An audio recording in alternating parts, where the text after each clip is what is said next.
Hola a todos, bienvenidos a Filosofía de Película, yo soy Oscar. Estuvimos la semana pasada con Fernando Fuentes Pinzón, el Picalibros, en su canal, en un directo, fue una experiencia encantadora. Les dejo el link en la descripción del video y si no se han suscrito a ese canal todavía, no sé qué están haciendo con sus vidas. Este va a ser un video respondiendo comentarios del chat de ese directo, que no respondí en su momento. Y primero quiero hacer un comentario un poco off topic, aunque es también responder un comentario, pero no de ese directo, sino de mi propio canal. Subí a la sección comunidad una comparación entre la península de Crimea en Ucrania y las Islas Malvinas en Argentina, comparando el discurso sobre esos dos territorios en la propaganda masiva. Y varias personas me parece que no captaron el punto, me dijeron que estaba tratando de defender a Rusia, tratando de defender a Gran Bretaña o incluso las dos cosas. ¿Ok? Ah, el punto de ese meme era señalar la extraordinaria hipocresía de dos imperios que se acusan mutuamente de hacer exactamente lo mismo que hacen ellos. Desde luego los dos tienen razón, al menos tienen razón en la parte en que acusan al otro. Ese era el punto. Ok, vamos con el tema de este video. Primero, desde luego en un directo improvisado va a parecer errores, noté varios de mi parte que quiero corregir. El concepto psicológico de la castración del padre procede del mito de Cronos, no del mito de Edipo, como yo dije. Em, el tema de lo que llamé las muñequeras de la Mujer Maravilla, que no podía acordarme cómo se llamaban, se llaman brazales, las armaduras para las muñecas. Y menos mal que no me acordé porque lo que estaba, la palabra que estaba tratando de recordar era equivocada. O sea, no era brazal. Menos mal que no me acordé. Y respondí un comentario sobre las guerras floridas, que las guerras floridas fueron... Ahora explico qué fueron las guerras floridas, pero me di cuenta que había entendido completamente mal el comentario. Las guerras floridas fueron... las guerras floridas fueron dos cosas distintas en realidad. En el imperio azteca, las ciudades no podían vivir en paz, literalmente, porque toda su sociedad estaba estructurada en función de la guerra. Por ejemplo, para tener cierto cargo público había que haber capturado 3 enemigos en combate. ¿Qué pasaba? Esa sociedad no podía estar más de una generación sin guerras. Entonces, cuando no había motivo de conflicto, lo que hacían las ciudades eran pactar guerras. Mira, está todo bien con ustedes, pero vamos a la guerra. Eso eran las guerras floridas. Cuando se forma el imperio azteca, las tres ciudades hegemónicas, Tenochtitlan, México, Tlaxcala y se me está borrando la otra, Texcoco. Texcoco dijeron, man, ¿qué hacemos? Hacemos guerra florida, no vamos a la guerra de gusto nomás. Y dijeron, no, mejor vamos a hacer algo más útil. Vamos a eliminar a los nómadas del territorio del imperio. A los llamados chichimecas, que eran gente que no formaba parte de ninguna ciudad, que iba, venía, saqueaban, por ahí se empleaban en algún trabajo legal, pero vamos a exterminar a los nómades. Y no está claro cuánta gente murió en las guerras floridas, sí que fueron millones.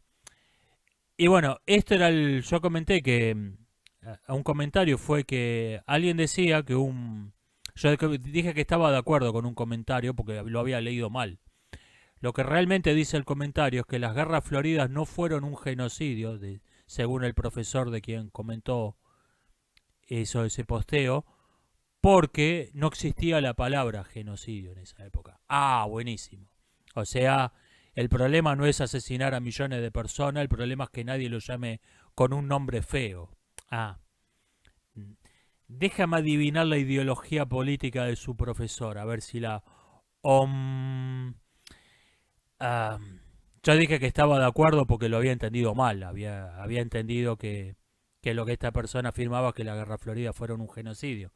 Desde luego fueron un genocidio. Fueron el asesinato organizado de millones de personas con la intención de eliminar sus genos, de eliminarlos como pueblo. Si eso no es un genocidio, yo no sé si estoy sentado o parado. Nunca respondí a un comentario de Fernando, que si pienso que después de la corrección política actual va a haber un destape en Hollywood, análogo al famoso destape español que siguió a la dictadura de Franco.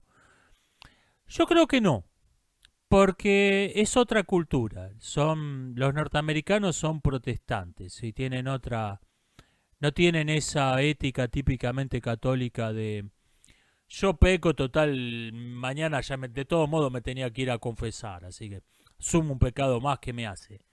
No tienen esa mentalidad, son esencialmente protestantes, incluso los que son ateos protestantes, valga la paradoja. Tienen otra mentalidad. Lo que creo es que va a haber un destape de una sola película. Va a haber una nueva Lolita. Va a haber una película para dejar en claro que la corrección política se terminó. Y a partir de ahí van a filmar tranquilamente. No, ok, y ahora ya está, ya hicimos. Ok, ya mostramos que esto se acabó, ahora vamos a hacer otra cosa. El destape español fueron algo así como 10 años de Lolita. Fueron algo así como querer remarcar la película se hacía con la intención de marcar que la censura franquista se había terminado. No creo que pase eso en Estados Unidos. Creo que como cuando se abolió el viejo código de producción se filmó una película para dejar en claro que el código de producción ya no existía. Yo creo que va a haber después de que caiga este nuevo código de producción que es el llamado corrección política, término espantoso por ciento. Cuando caiga este nuevo código de producción va a haber una nueva Lolita y después van a seguir filmando. Ok, vamos a hacer películas, que a eso nos dedicamos. Es otra mentalidad. O sea, sí, en cierto sentido sí, pero va a haber un destape de una película. No va a haber el equivalente del destape español de los 80s. ¿Cómo puedo ser autocrítico? Vea, es muy difícil ponerse a revisar los errores del propio pensamiento porque desde el vamos no lo notamos en la primera versión de nuestro pensamiento, dudoso que lo notemos en la revisión. Yo creo que la autocrítica tiene que ser antes que nada estar atentos a las críticas, prestarle atención a los errores que nos señalan otros. Eso creo que es la principal forma de ser autocrítico. Es estar abierto a escuchar las críticas que nos hacen otros. Ver los puntos, los errores, prestarle atención a quien dice haber encontrado errores en nuestro pensamiento. Eso creo que es la principal forma de la autocrítica. El partido único y la religión única son dos formas de la misma cosa. Yo creo que tienen formas de pensar muy parecidas. No necesariamente que sean lo mismo. Yo creo que proceden de un tipo de... Hay un perfil humano muy parecido detrás de ambas cosas. Por eso tienen muchos rasgos en común, la religión única y el partido único. Desde luego una es religiosa, la otra es política. Pero creo que tienen mucho en común. ¿Qué pienso de las listas negras de conservadores? Creo que es algo que están alentando los mass media, es un manotón de ahogado de una dictadura en decadencia. Esto. Yo creo que la televisión como la conocemos en 10 años no va a existir. Y gente que no sirve para absolutamente para nada, que dedicó su vida a la televisión y se han llegado a creer que son gente muy importante, en el fondo sospechan esto. Entonces están dando aires de somos lo más importante que hay en el mundo, le podemos bajar el pulgar, subir a quien querramos, somos omnipotentes. Es propio de una tiranía en decadencia esto. ¿Qué le responde un profesor que ejemplifica la ley de Poe con las cuotas de género? Mire, para empezar, yo estoy de acuerdo con su profesor, así que a mal puerto viene por leña. Yo creo que tiene razón. Yo creo que el discurso, el discurso de las cuotas de género, el discurso de la ideología del género y similares es indistinguible de una sátira del mismo discurso.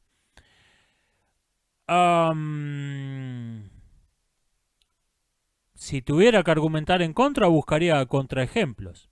O sea, mostraría, yo puedo distinguir, a ver, muéstreme una sátira, muéstreme un verdadero defensor de la ideología del género y yo puedo decir quién es quién. No creo que pueda hacerlo. Ya ha habido varios casos donde troleos fueron tomados en serio. Y viceversa. Pero si usted quiere argumentar en contra, yo haría eso. Mostraría, mire, yo puedo distinguirlo.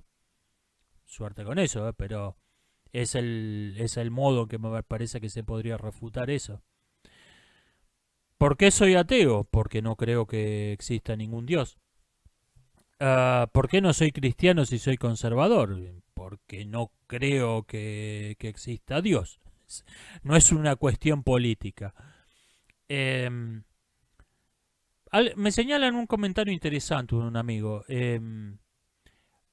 Ser ateo conservador no es autocontradictorio porque estoy diciendo que no estoy a favor de cambiar los principios de la civilización occidental, pero el cristianismo es uno de esos principios.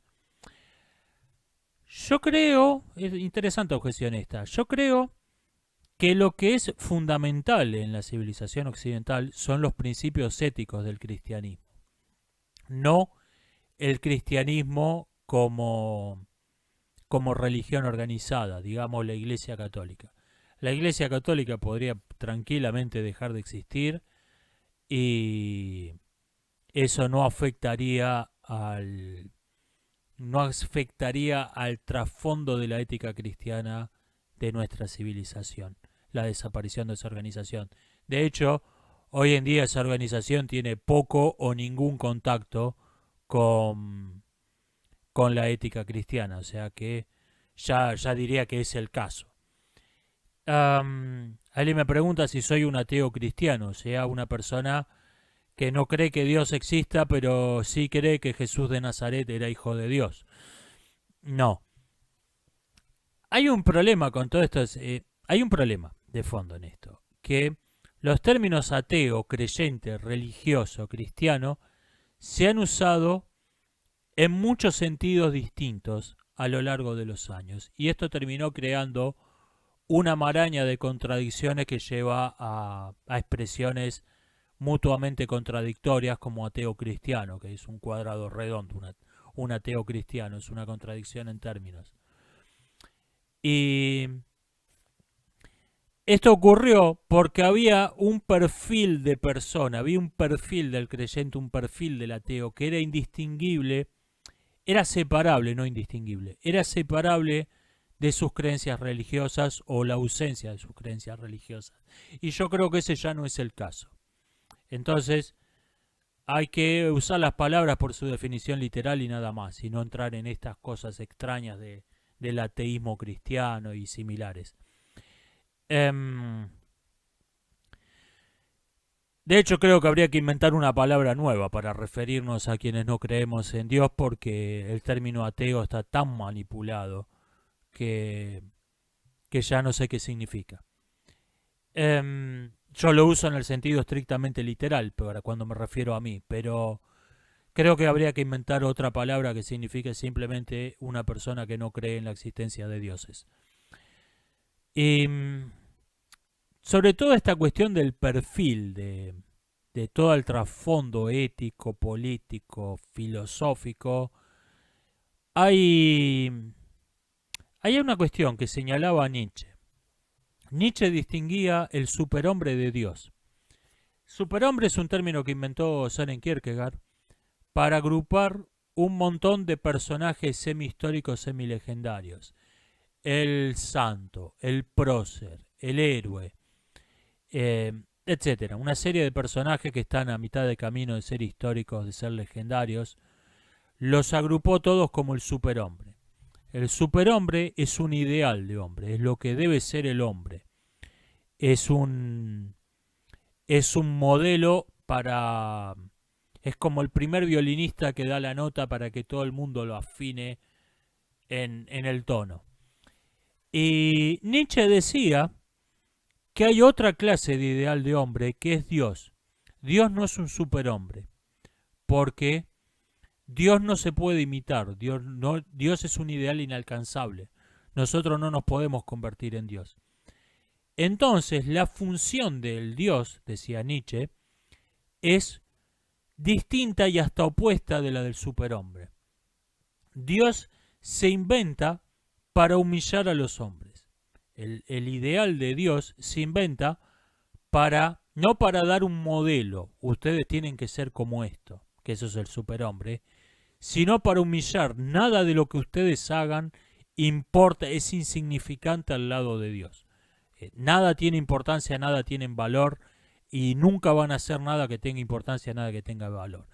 Se inventa un ideal inalcanzable para que todo parezca vacío, para que todo parezca carente de valor. O sea, es una versión nihilista del superhombre, Dios. Bueno, este tipo de ideales hoy en día están de modo más abundante entre los ateos que entre los creyentes. Lo tenemos, por ejemplo, en la izquierda del siglo XXI, que no es, la izquierda actual no es antirreligiosa, es antiheroica. No es, podría perfectamente aceptar la idea de Dios, la izquierda actual. Lo que rechaza es antiheroica, no es atea, sino aheroica. Y por eso esos perfiles típicos, esos estereotipos, ya no existen, si es que alguna vez existieron. Alguien me comentaba hoy, hablando de otra cuestión, lo absurdo, lo extraordinariamente extendido que están entre los creyentes los prejuicios favorables al ateísmo, al cientificismo. Sí, estoy totalmente de acuerdo. Tienen una imagen que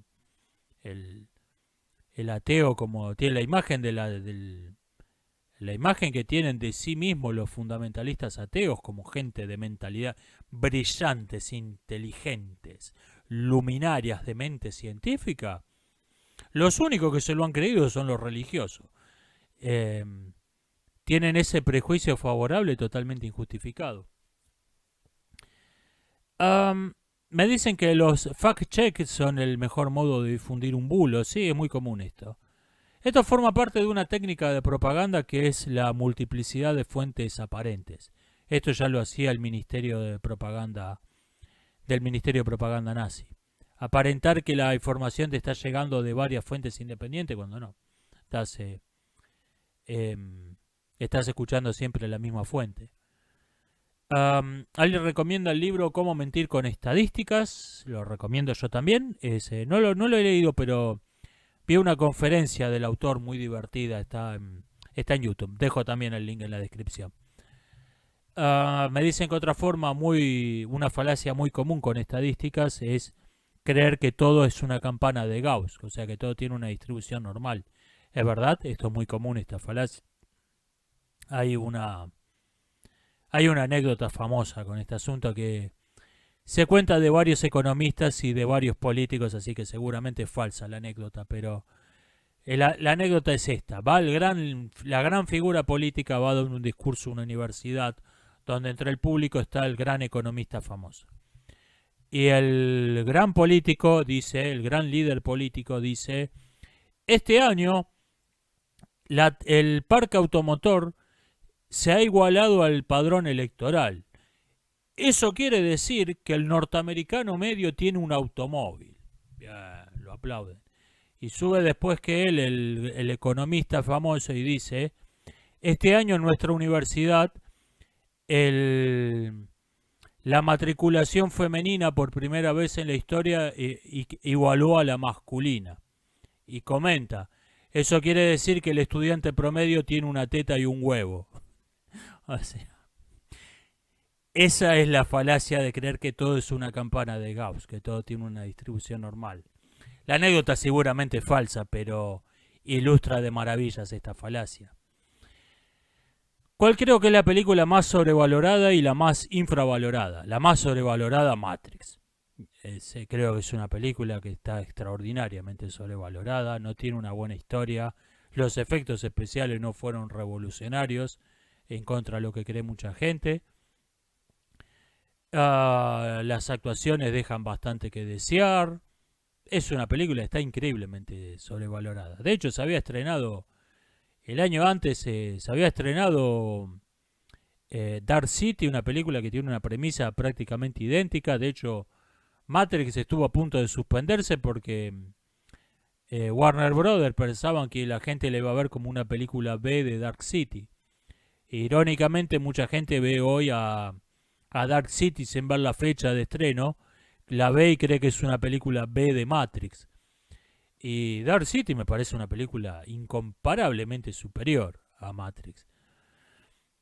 La más infravalorada, varias. Me gusta señalar películas que por ahí no tienen el reconocimiento que merecen. Esta semana reseñé Hardware, ayer creo.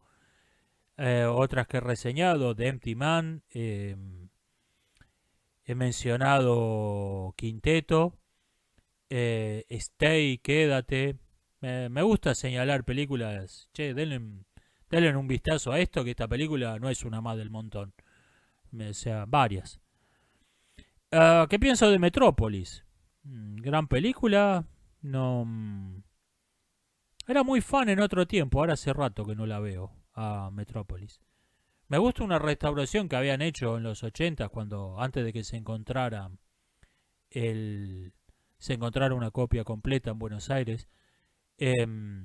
Habían hecho una versión restaurada, habían hecho una restauración con fotogramas, porque se habían perdido escenas, pero había fotogramas sueltos de la película y tenía música de Queen, entre otros. Y la verdad que me gusta más esa restauración que la versión completa. Es una cosa extraña eso. 12 Angry Men es básicamente una obra de teatro filmada. Creo que está muy bien. Es una película que depende muchísimo de la calidad de los actores. Em, y que la levantan muchísimo los actores porque son 12 personas encerradas en una habitación el 99% de la película. O sea, depende del diálogo, depende de las actuaciones por completo. Em, ¿Qué pienso de La tumba de las luciérnagas? Sabe que es una película que no la compré. No, creo que es una película. La animación es extraordinaria. No me acuerdo cómo se llama este estudio que ha hecho cosas muy buenas. Estudio Ghibli, creo. Ha hecho varias cosas muy buenas. Creo que es una cosa lacrimógena, manipuladora. No, no la pude comprar. Creo que si vas a escribir una historia, vas a filmar una historia basada en un hecho histórico terrible, los bombardeos masivos de la Segunda Guerra en este caso, creo que tu película tiene que ser lo más intelectual, lo menos emotiva posible. No, creo que esto es, bueno, vamos a aprovechar las fuertes emociones que genera el hecho histórico para que el público se emocione de nuestra película. Creo que es una técnica de manipulación bastante desagradable. Y si no, filma un documental. Si no, si querés mostrar el hecho histórico, filma un documental. No, no la pude. No me llegó esa película. ¿Qué quiere que le diga? ¿Quién pienso que es el filósofo más sobrevalorado? Ah, vamos a dejar de fuera a Hegel porque no lo conozco en profundidad y a Marx porque no lo considero un filósofo. Y yo creo que completaría el podio Schopenhauer. Porque Schopenhauer es un tipo que seduce. Es un escritor extraordinario. Te atrapan los libros. Es como, es como una novela policial donde querés saber quién es el asesino. querés resolver el misterio. Los libros de Schopenhauer hacen eso, te atrapan. No podés dejar de leerlo. La personalidad de Schopenhauer es fascinante. Y yo caí en este embrujo también. Ahora, cuando vamos a las ideas, ok, ¿y qué hizo Schopenhauer como filósofo? Nos damos cuenta que es un ecléctico, es una nota extravagante a pie de página de Kant, es un ecléctico que es Kant condimentado con un poco de todo. Y como todo chef que se le va la mano con los condimentos, empieza a mezclar cosas que no combinan entre sí. O sea, si vas a querer reconciliar el insubstancialismo budista con la doctrina ética de la predestinación calvinista, lo máximo que vas a lograr es disimular la incoherencia, pero no evitarla. La incoherencia va a estar ahí. Y repito, yo creo que Schopenhauer es un autor fascinante, tiene la personalidad del filósofo, tiene la personalidad que admiro en un filósofo. Sus ideas creo que están sobrevaloradas, creo que es la persona la que le dio difusión a las ideas y no al revés. Em, creo que es un autor que no tiene tanta importancia. En la historia del pensamiento creo que lo podemos omitir a Schopenhauer y no se pierde mucho. Si todo es posible, entonces también es imposible que haya algo imposible. Esto es la paradoja en la que cae todo relativismo. Todo relativismo tiene que decir, bueno, todo juicio es relativo. Este es un juicio, por lo tanto este juicio también tiene que ser relativo y por lo tanto tiene que ser igualmente válido el juicio de que hay juicios absolutos. Esta es la paradoja en la que cae todo relativismo y curiosamente cada nuevo relativismo que se postula la ignora olímpicamente, como si nadie se le hubiera ocurrido esto antes. En la práctica todo relativismo mete de contrabando algo que no es, mete de contrabando algo absoluto. En estética, en ética, en lo que sea, mete un absoluto de contrabando. En lo que sea. Por ejemplo, la estética es relativa a todos los juicios estéticos son relativos. Por lo tanto, un bidet se puede exhibir en una galería de arte. Y la misma persona que te dicen esto, se ríen del empleado de limpieza, esta anécdota falsa que la publican cada tanto. El empleado de limpieza que confundió una obra de arte con un rastrillo y la usó para juntar hojas secas, o lo que sea. O la usó para barrer, o la tiró a la basura. Pregunta, si los juicios estéticos son relativos, ¿por qué el juicio estético del empleado de limpieza se considera un error? ¿Por qué el empleado de limpieza confundió la obra de arte con el rastrillo y no la gente los críticos de arte, los empleados, los directivos, los curadores del museo, el artista, confundieron un rastrillo con una valiosa obra de arte? ¿Por qué ese juicio estético no es relativo? Esto es lo que ocurre siempre con todo relativismo. Hay algo que no es relativo. Siempre. En toda doctrina relativista. Me preguntan, ¿cuál es el problema con el peronismo? Suena bien por escrito. El problema es lo que suena bien en el peronismo son sus objetivos. Los objetivos que declaró por lo menos el primer peronismo. Soberanía económica, independencia nacional y justicia social. ¿Quién puede tener algo en contra de eso? El problema son los métodos. La política no se define por sus objetivos, se define por sus métodos. En política, los fines no justifican los medios porque los medios crean sus propios fines. Los medios se convierten en fines. Los medios terminan proclamando fines que les son adecuados, que les se corresponden a su modo de hacer la cosa. O sea, en política solamente hay medios, no hay fines. ¿Y cuáles fueron los medios del peronismo? Todo por el Estado todo para el Estado, nada fuera del Estado. Fue una doctrina análoga a la de los totalitarismos de Europa, Alemania, la Unión Soviética, etcétera. Fue una doctrina de todo, el Estado tiene que meterse en absolutamente todo y no puede haber nada fuera del Estado. No puede haber ninguna iniciativa privada o la iniciativa privada tiene que estar subordinada al interés del Estado. Ese fue el método. Llegó a ser disparates como pretender, hubo un proyecto de que todos los niños fueran apartados de sus familias, no tuvieran ningún contacto por un año y se fueran a vivir una ciudad donde aprendieran su rol como ciudadanos. O sea, el Estado literalmente se iba a ocupar iba a adoptar el rol de padre, de madre de los chicos. Fue una cuestión de todo controlado por el Estado. Y después te vienen el equivalente de, bueno, pero eso no fue verdadero socialismo, lo tienen los peronistas, te dicen, no, que eso no fue el verdadero peronismo. El problema en el peronismo, como no está en una desviación patológica, el problema del peronismo está en sus principios, en la idea de que todo tiene que estar controlado por el Estado y el Estado tiene que estar totalmente controlado por un partido y el partido tiene que estar totalmente controlado por un hombre.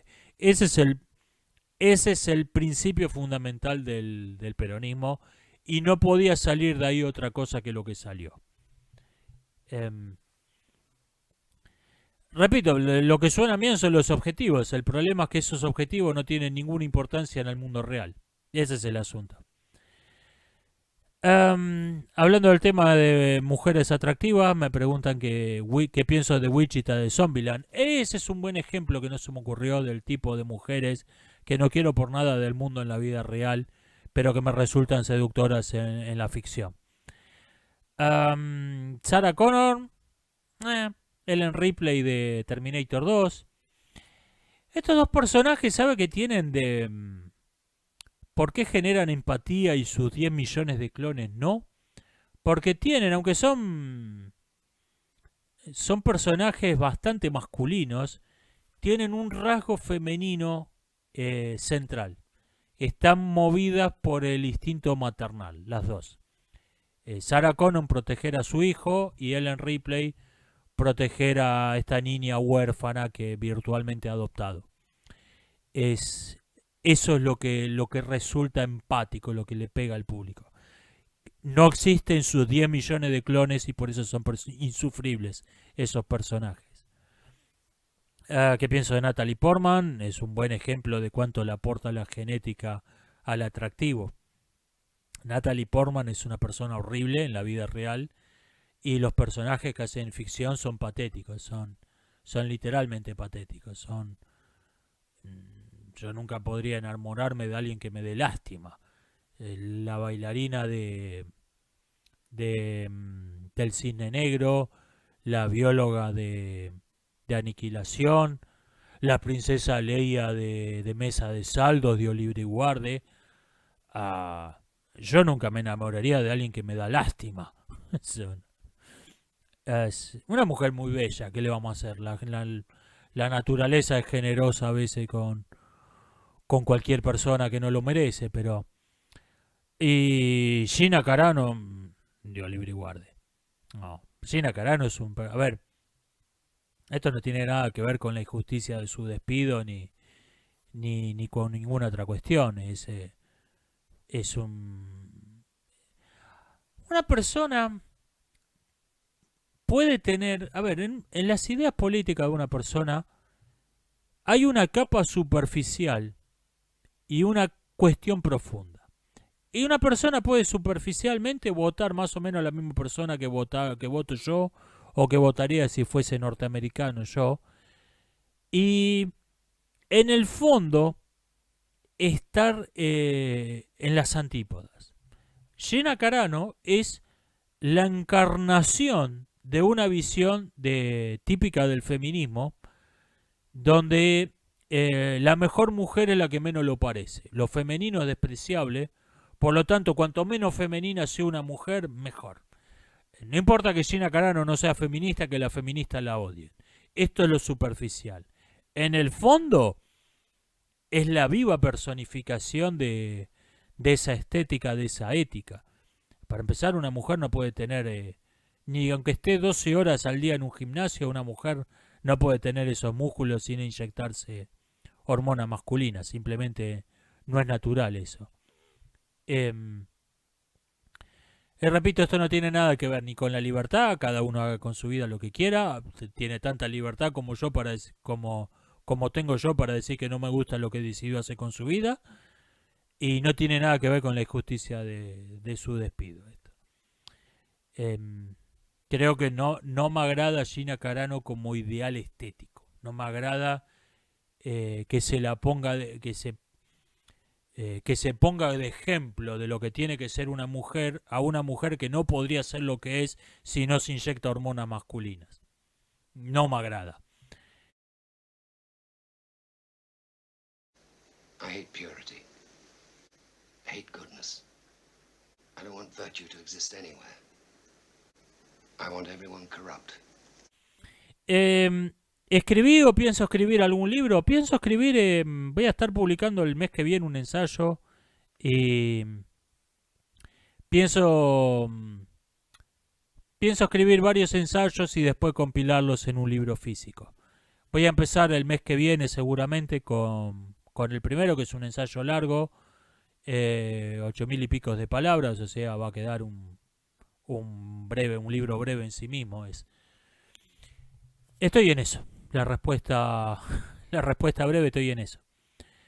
¿Qué pienso de la idea del indio bueno? No sé qué se refiere con esto, si el mito del buen salvaje o aquella frase siniestra del indio bueno es el indio muerto. Esa frase formaba parte de una mentalidad que va y viene a lo largo de la historia, que en nuestro día está terriblemente de moda, que es que uno tiene la culpa, tiene la responsabilidad por el solo hecho de pertenecer a un grupo. Una persona no es responsable como individuo, una persona es responsable por el grupo al que pertenece. Y, por ejemplo, uno de los valores éticos que rescato del cristianismo, por lo que lo considero muy valioso, es que rechaza por completo esta idea. Para el cristianismo, una persona solo es responsable por lo que hace él. Es responsable por él como individuo, no por nadie más. Esta idea, que puede parecer sentido común a quienes han criado bajo esa, empieza a darse cuenta que no es inevitable cuando se encuentra con otras culturas en el pasado, en otra parte del mundo, o con grupos sediciosos en nuestra propia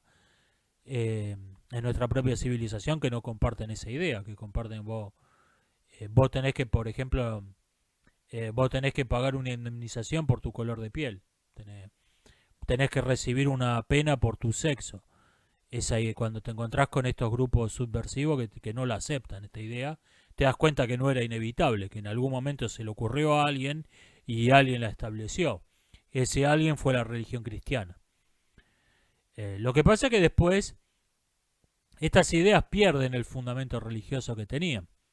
El principio de inocencia surge de la presunción de inocencia, surge del mito de la destrucción de Sodoma y Gomorra, etcétera.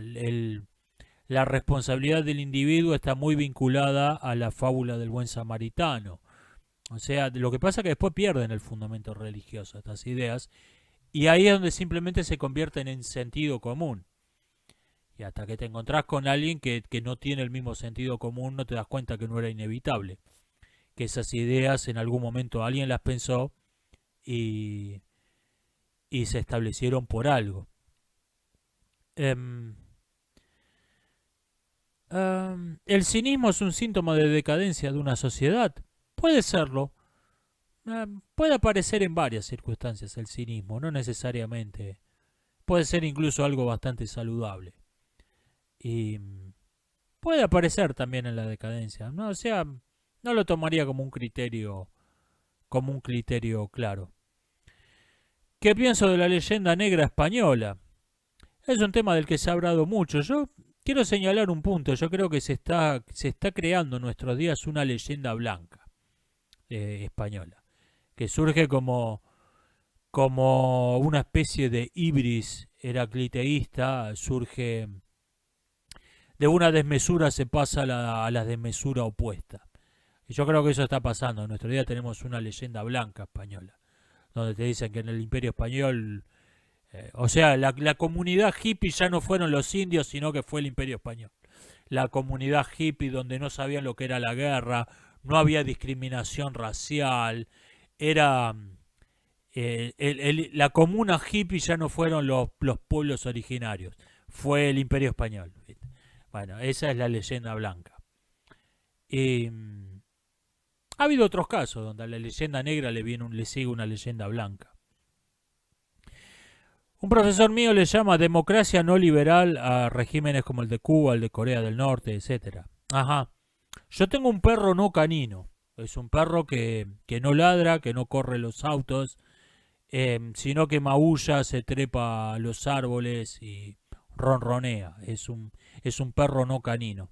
Igual que Cuba, Corea del Norte no son dictaduras, son democracias no liberales. ¿El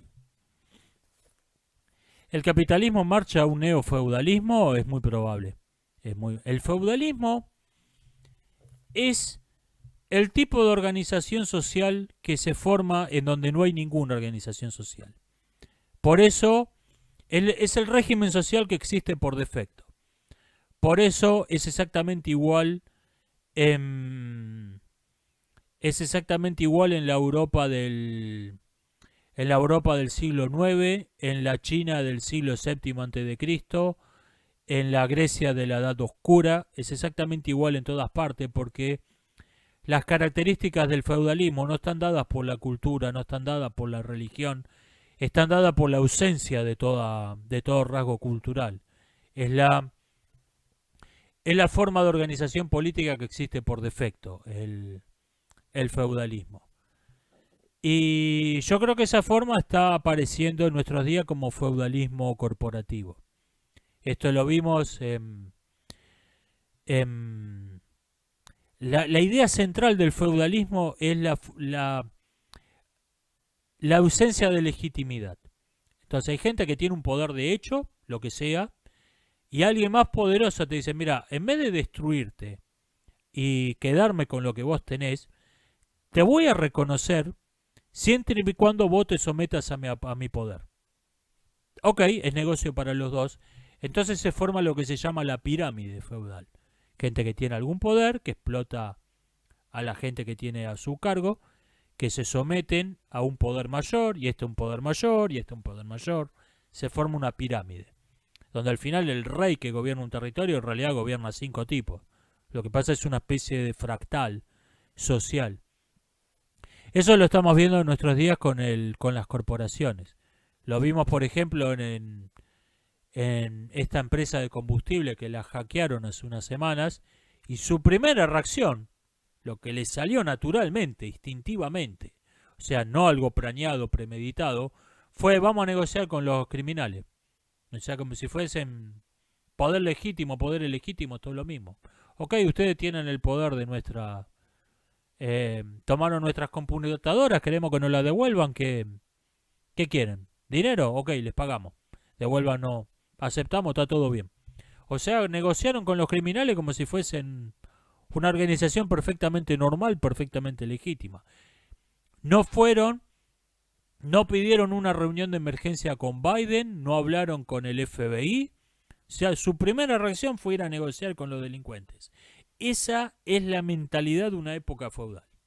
Esa es la mentalidad de una era feudal. Donde el bandolero que controla un bosque y el rey que controla un país son lo mismo. No hay diferencia entre el poder legítimo y poder ilegítimo. Esa es la mentalidad de una era feudal y estamos entrando en esa mentalidad de cabeza. Y no solo la gente de a pie, está entrando la gente de a pie se acostumbra no distingue entre un poder legítimo y poder ilegítimo, no distingue entre una autoridad moral y una autoridad fáctica. Entonces tenemos gente idiotas que te dicen esta red social debería censurar tu video, como si fuese la gente que tiene una plataforma de video fuese una autoridad moral. Pues esa persona fue educada de modo tan extraordinariamente malo que no distingue entre un poder fáctico y una autoridad moral, porque no conoce autoridades morales. Eso, repito, es propio de una era feudal. Y estamos encontrando entre los poderosos, empresas de combustible, y entre los idiotas de a pie, estamos encontrando la forma de pensar de una era feudal. ¿En qué cree el que duda de todo?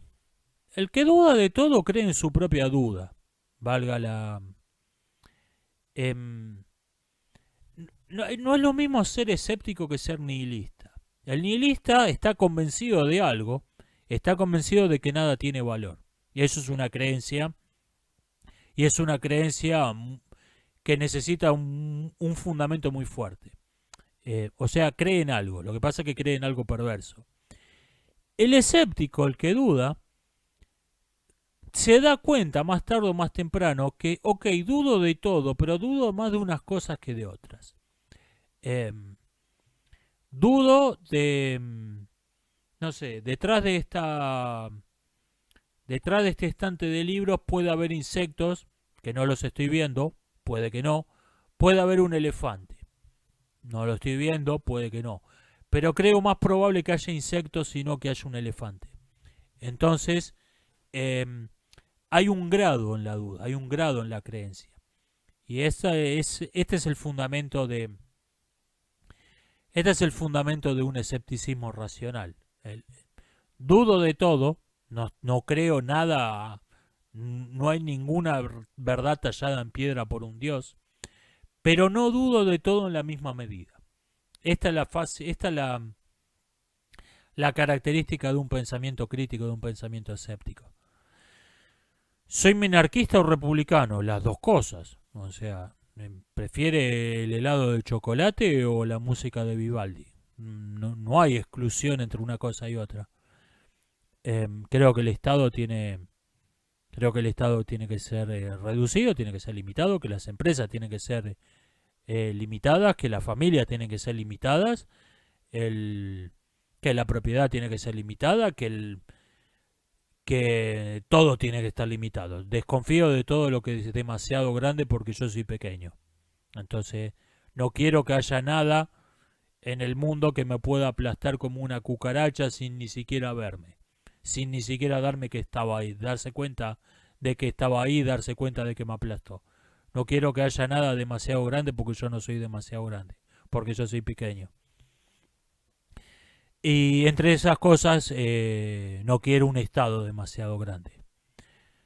Y soy republicano en el sentido que le da Aristóteles a este término. Soy republicano en el sentido de que creo que hay poderes fácticos que tienen que ser reconocidos por que no basta con la democracia pura para gobernar una ciudad, diría Aristóteles, para gobernar un Estado, que hay poderes fácticos que tienen que ser reconocidos e incorporados a la forma de gobierno. Y esto se gana en paz, se gana en estabilidad, se gana en un montón de cosas.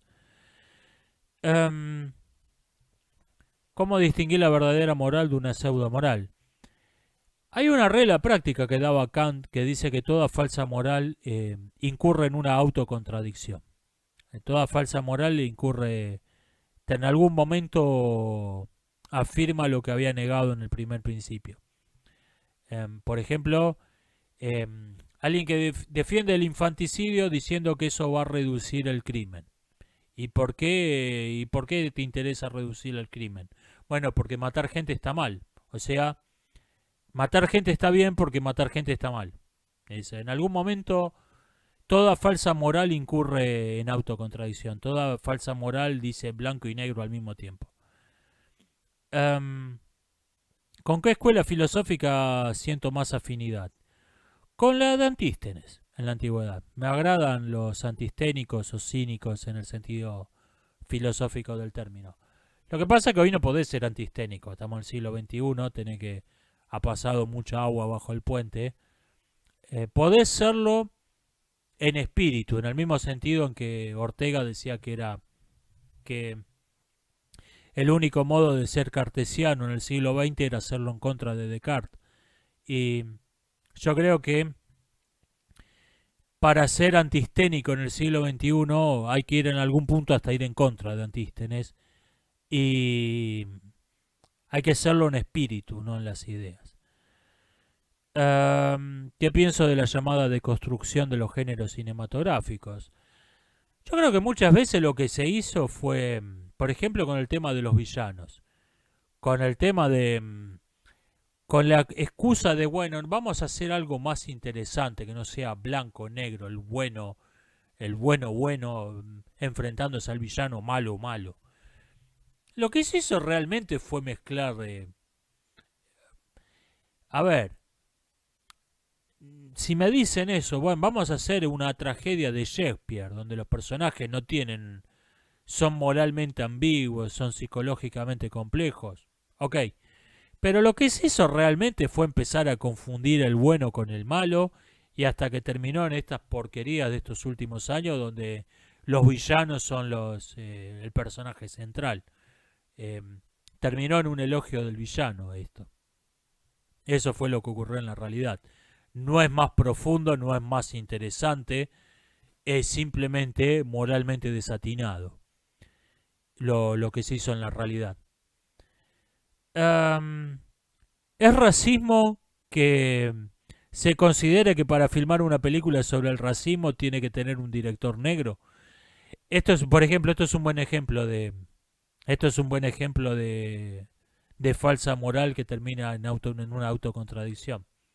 Este es un buen ejemplo de eso.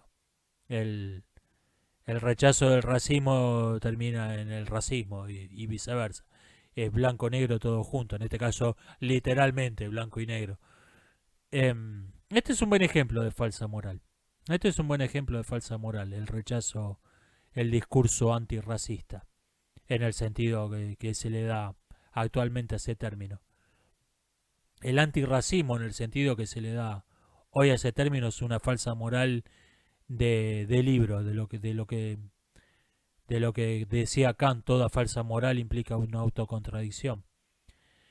Alguien le llamó la atención que dije que se da por lo que es verdad en aritmética, se ha convertido en sentido común en nuestra sociedad, que en realidad eso lo decía Albert Jacquard, un genetista francés, no yo.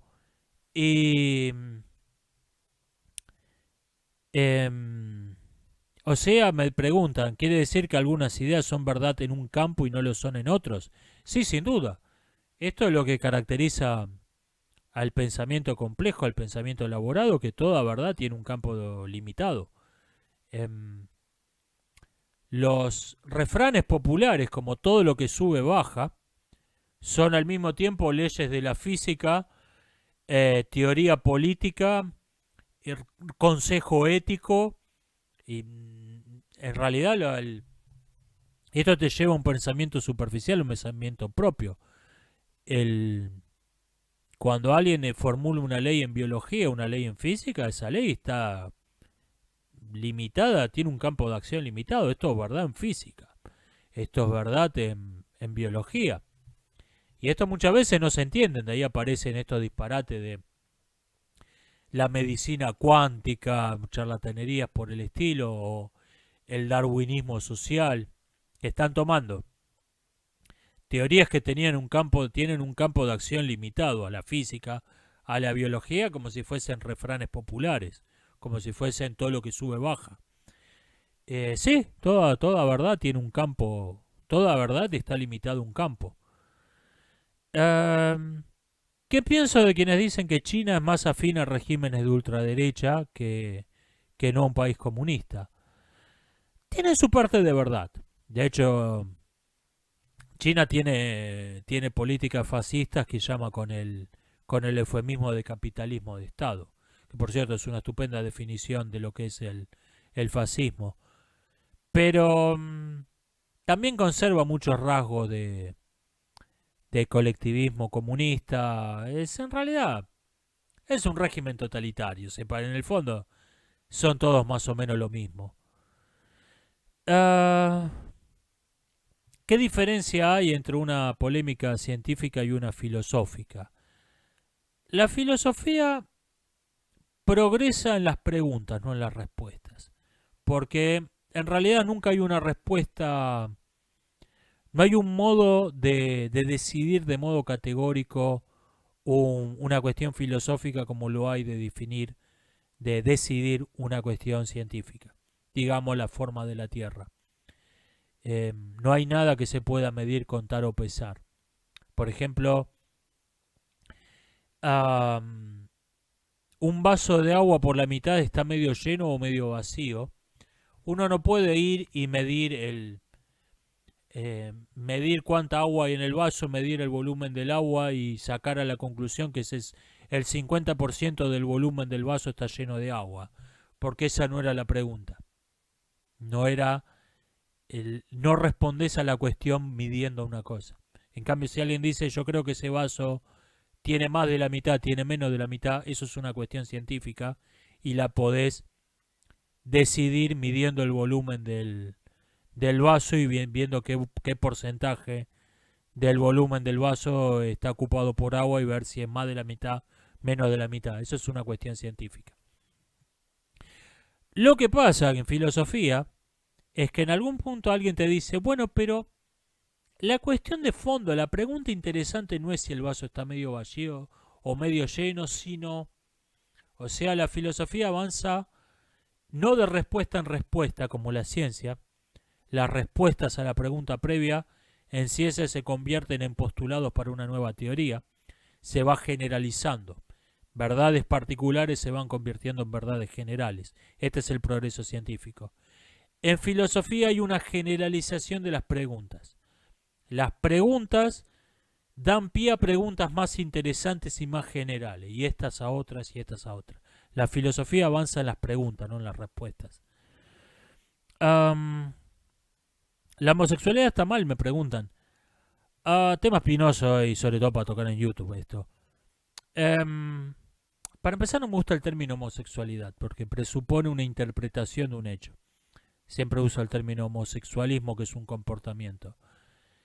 Y hay una cuestión, y es que en los seres humanos las perversiones sexuales aparecen invariablemente vinculadas a un discurso, vinculadas a palabras, a una teoría, a un pensamiento, a diferencia de cómo aparecen en los animales. No son puramente comportamientos. Por esto fracasó de modo espectacular este proyecto ridículo del Pentágono de la llamada bomba gay, donde querían volver homosexual al enemigo fumigándolos con hormonas. Eso fracasó porque en el hombre el comportamiento sexual no está determinado únicamente por hormonas. Es más complejo, está invariablemente unido a un discurso. Y el problema con las perversiones sexuales es que están unidos a un discurso que es falso. O sea, toda perversión implica una mentira. Esta es la razón por la que vemos que el elogio de las perversiones sexuales está vinculado estrechamente a grupos de interés económico, a grupos de interés político, donde no parecería haber donde no hay una relación causal directa. Y sin embargo los vemos que están siempre juntos. Porque esto es inseparable de una cosa de otra. Lo he visto, me dieron una revista de estas que publica el lobby del arco iris. Me puse a leerla y los artículos eran, uno esperaría, bueno, ¿te gustan los hombres musculosos o flacuchos? ¿Te gustan rubio o moreno? Esperaría eso, una revista que dice tratar de ese tema. Y los artículos en esa revista eran falsa biología, falsas noticias, falsa sociología, falsa historia. Lo que tenían en común, el factor común, el denominador común, no era me atraen las personas de mi mismo sexo. El denominador común era que todo era mentira, era que todo era falso. Y si la perversión está invariablemente ligada a la mentira y la mentira es inmoral, por lo tanto las perversiones son inmorales. La respuesta corta sí, pero quería explicarlo, quería desarrollarlo en detalle esto. Pienso que hay un ataque al ethos guerrero, pregunta alguien. Está interesante esto. Está más interesante la pregunta que cualquier cosa que pueda responderle yo. Se suele decir que hay un ataque a la masculinidad. Y yo creo que es más acertado lo que dice usted. No es a la masculinidad, es al ethos guerrero. Y fíjese en la ficción, personajes como Lara Croft, Sarah Connor, Kim Possible han recibido el mismo tratamiento que Luke Skywalker. Son un montón de... Las convirtieron en un montón de emo lloronas y en personajes patéticos, personajes que eran cool, porque este ataque, como dice usted, es un ataque al ethos guerrero, la fuerza es algo malo, la valentía es algo malo, el carácter es algo malo, todo, o sea, toda la gente que te va a ir a recibir en la playa de desembarco a tiros, es presentarla como si fuesen el villano, el malo de la película, y presentar a los debiluchos, a los pusilánimes como los buenos. Este es el verdadero objetivo, no es atacar a la masculinidad en nombre de lo femenino. Lo que pasa es que el guerrero generalmente es masculino, entonces se superponen, por lo general se superponen las dos cosas.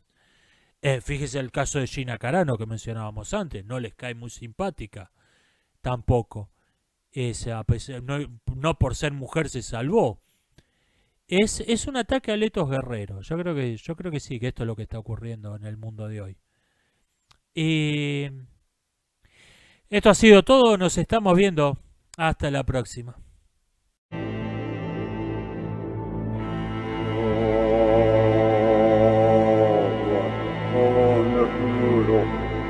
Yes, it's been a